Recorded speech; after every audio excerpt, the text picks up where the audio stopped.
Bismillahirrahmanirrahim. Assalamualaikum warahmatullahi wabarakatuh.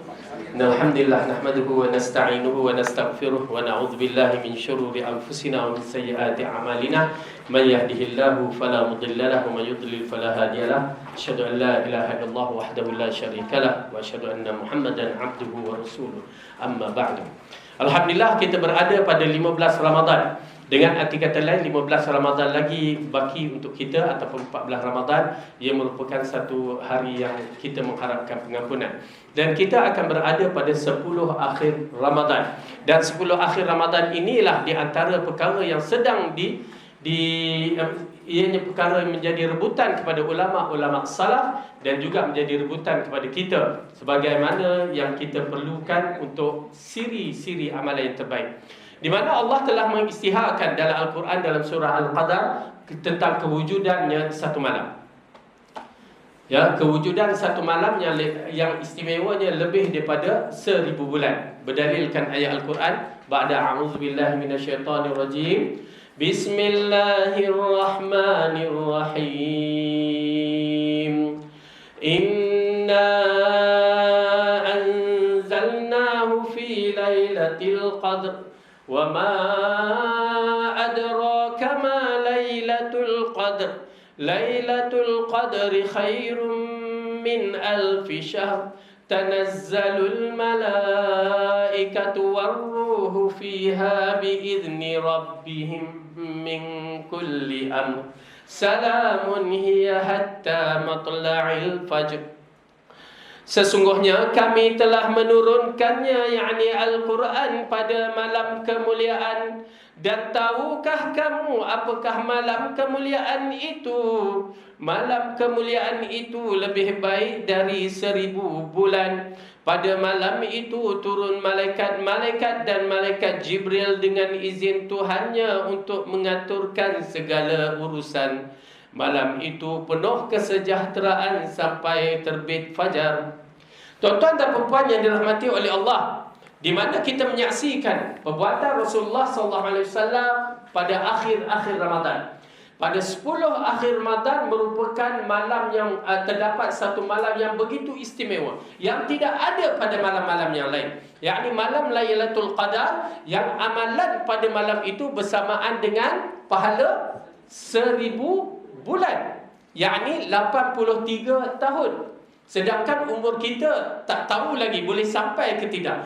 Dan bila disebutkan 1000 bulan itu, ya, satu hari yang amalan itu adalah amalan yang tak henti-henti, 24 jam, 24 jam. Maka bila amalan itu tidak henti, bayangkan 1000 bulan, berarti amalan begitu hebat. Ya, yang mana umur kita pun begini keadaan tak tentu lagi, kan.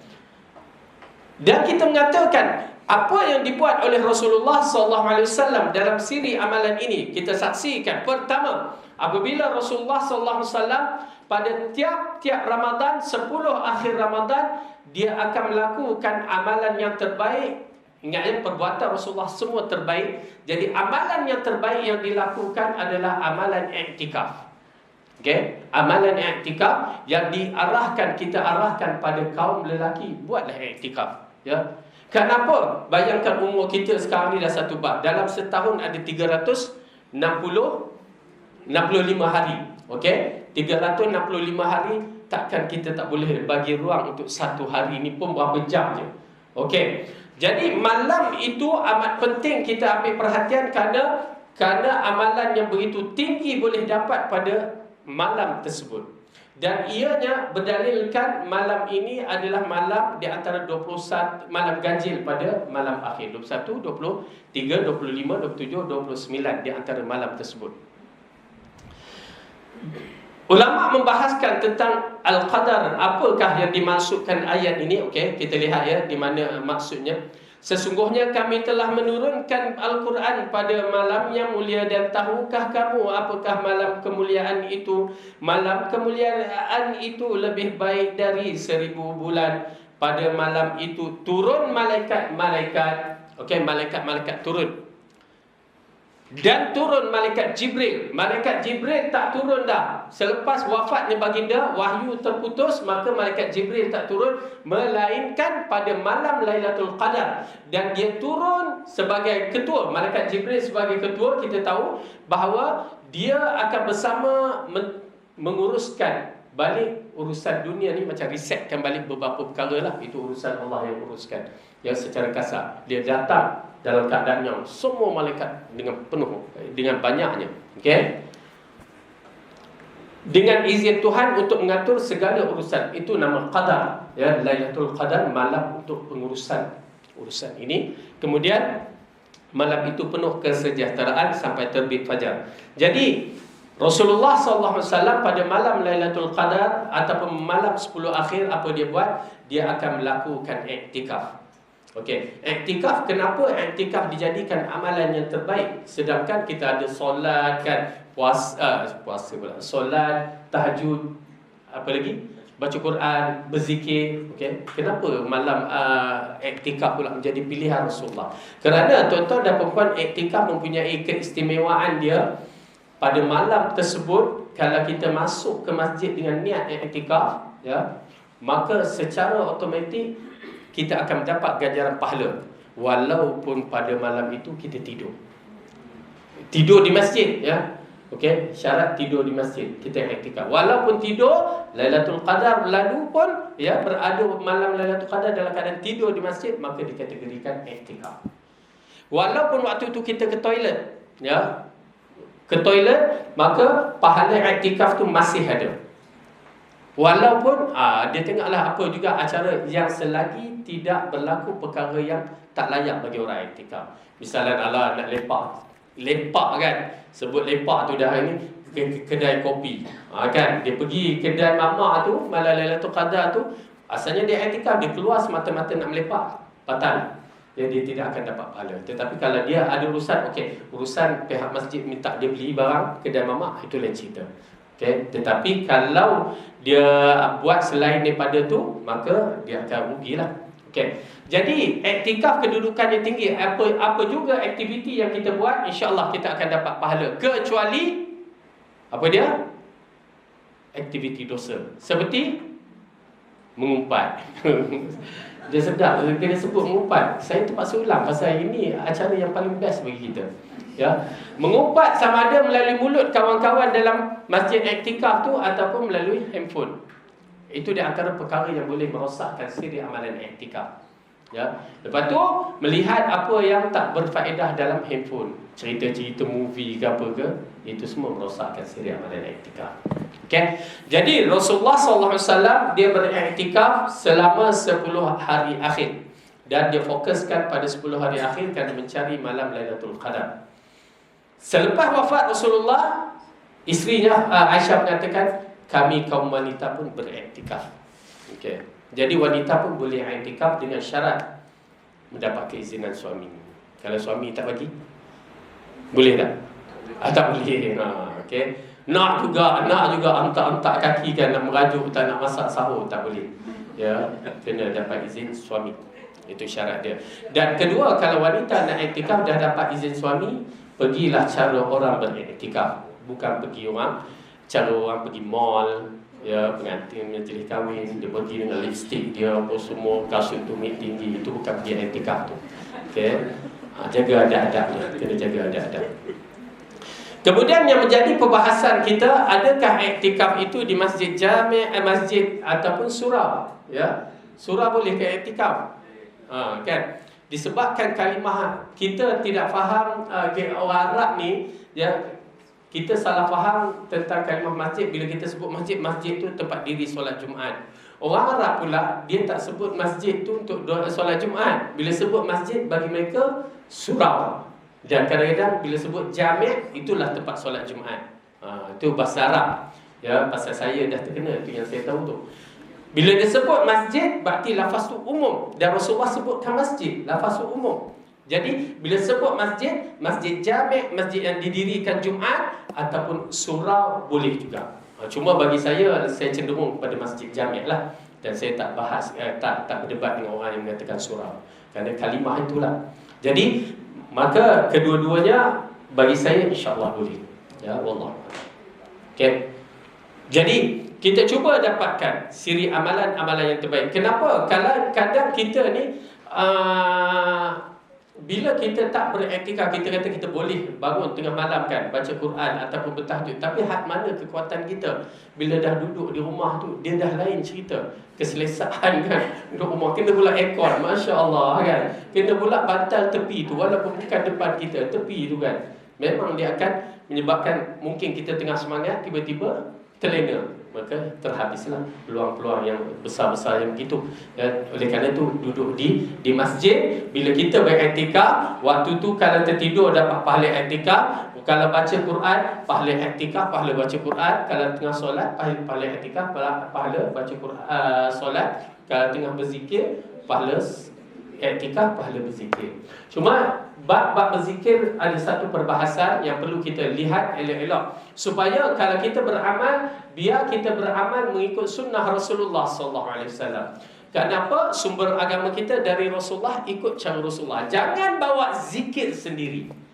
Maksud zikir sendiri, zikir yang tidak ada dalil. Satu bab, ya. Masalah bila zikir tidak ada dalil, kita pula jenis suka zikir yang berlagu, ya.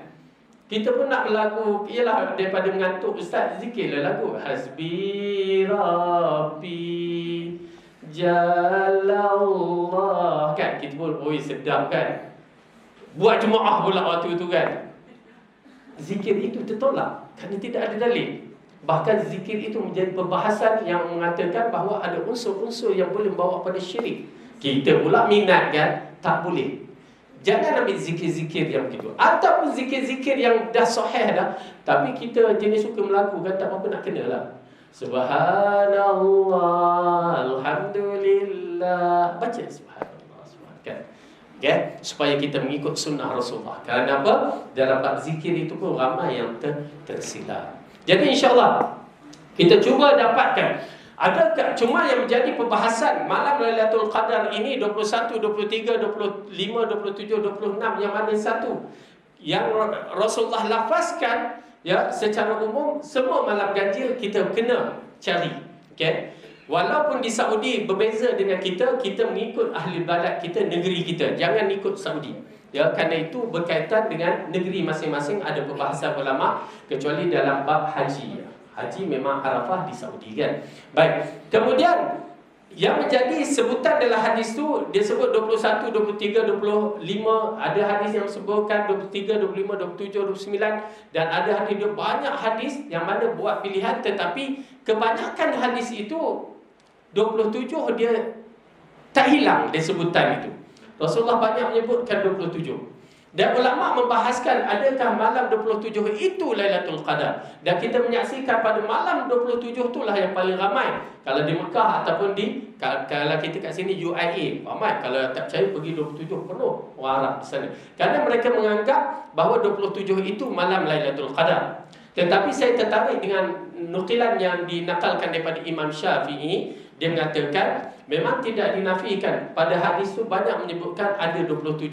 Tetapi tidak menafikan bahawa malam-malam dia katakan malam 27 itu kalau mengikutkan kefahamannya adalah kekerapan berlaku Lailatul Qadar adalah malam 27. Namun tidak dinafikan pada malam-malam lain juga berlaku. Ya, mengikut keadaan lah. Ya, kalau 27 banyak, tetapi malam-malam lain tidak dinafikan. Macam malam tahun ini kita tak tahu malam mana. Ya, cuma pada malam Lailatul Qadar itu apa yang diharapkan kepada kita beramal dengan amalan yang terbaik. Di antara amalan yang terbaik selain daripada i'tikaf, ada satu ucapan zikir yang terbaik. Ya, Aisyah bertanya kepada Rasulullah, "Ya Rasulullah, jika aku bertemu dengan malam Lailatul Qadar," seolah-olah malam Lailatul Qadar mampu kita bertemu, apa yang perlu aku buat? Lalu Rasulullah mengatakan, "Ya Aisyah, katakan Allahumma innaka afuwun tuhibbul afwa fa'fu anni." Allahumma innaka afuwun tuhibbul afwa fa'fu anni. Kalau nak tambah, Allahumma innaka afuwun karimun tuhibbul afwa fa'fu anni. Boleh. Kita tak komen apa-apa, cuma kita mengatakan berdiri atas nas lebih afdal. Ya. pasal dia termasuk siri doa. Tetapi saya katakan ikut cara yang Rasulullah ajar kepada Aisyah. Rasulullah ajar yang terbaik. Allahumma innaka afun tuhibbul afwa fa'fu anni. Tapi kalau nak selang sendiri, itu lain cerita. Bagi saya cenderung pada satu doa yang cukup cantik ni. Kenapa? Kerana doa al-afu, pengampunan ini dia berbeza dengan kalimah-kalimah yang lain. Kalau ikut Ghaffar, pengampunan juga, Allah yang maha pengampun. Tawwab, Allah yang maha pengampun. Tetapi pada afu ini ulama membahaskan kenapa kita diarahkan berdoa kalimah itu, tak kira lah bila-bila masa, dan fokus pada malam Lailatul Qadar. Kerana bila seseorang itu, misalnya kita beri contoh, orang dipanggil, dimasukkan dalam penjara. Kita ni manusia ni semua bersalah kan. Kita ada kesalahan, ada dosa, semuanya tercatat dalam kitab Raqibun Atid. Betul? Ya, semua tercatat. Ya. Tetapi bila seseorang itu dalam mahkamah misalnya dikatakan kamu diampunkan, dibebaskan kan? Diampunkan, dibebaskan. Dia dibebaskan. Okey? Tetapi tahu tak? Rekod dia ada lagi tak? Ada.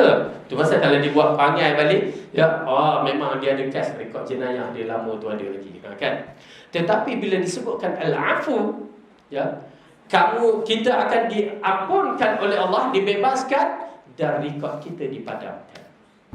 Berarti kalau rekod dipadamkan, tak ada maklumat dosa kita, kesalahan kita, dan itu yang kita nak. Jadi oleh kerana itu kalimah itu Rasulullah ajar kepada Aisyah supaya Allah ampunkan dosa kita dan rekod kita dipadamkan. Kalau dipadamkan, di antara menunjukkan kita seperti baby yang baru lahir, tak ada dosa. Dan mudah-mudahan kita bermanfaat dapat dalam siri tazkirah pendek ini untuk menjadikan diri kita orang yang diampunkan oleh Allah dan dibersihkan oleh Allah pada bulan Ramadan. Dan kita berusahalah, tuan-tuan dan puan-puan, saya penuh harapan jadikan tahun ini berbeza, Ramadan kali ini berbeza. Kita cubalah beriktikaf walau macam mana sekalipun, ya. Wallahu a'lam bissawab. Aqulu qawli hadza wa astaghfirullah li wa lakum. Assalamualaikum warahmatullahi wabarakatuh.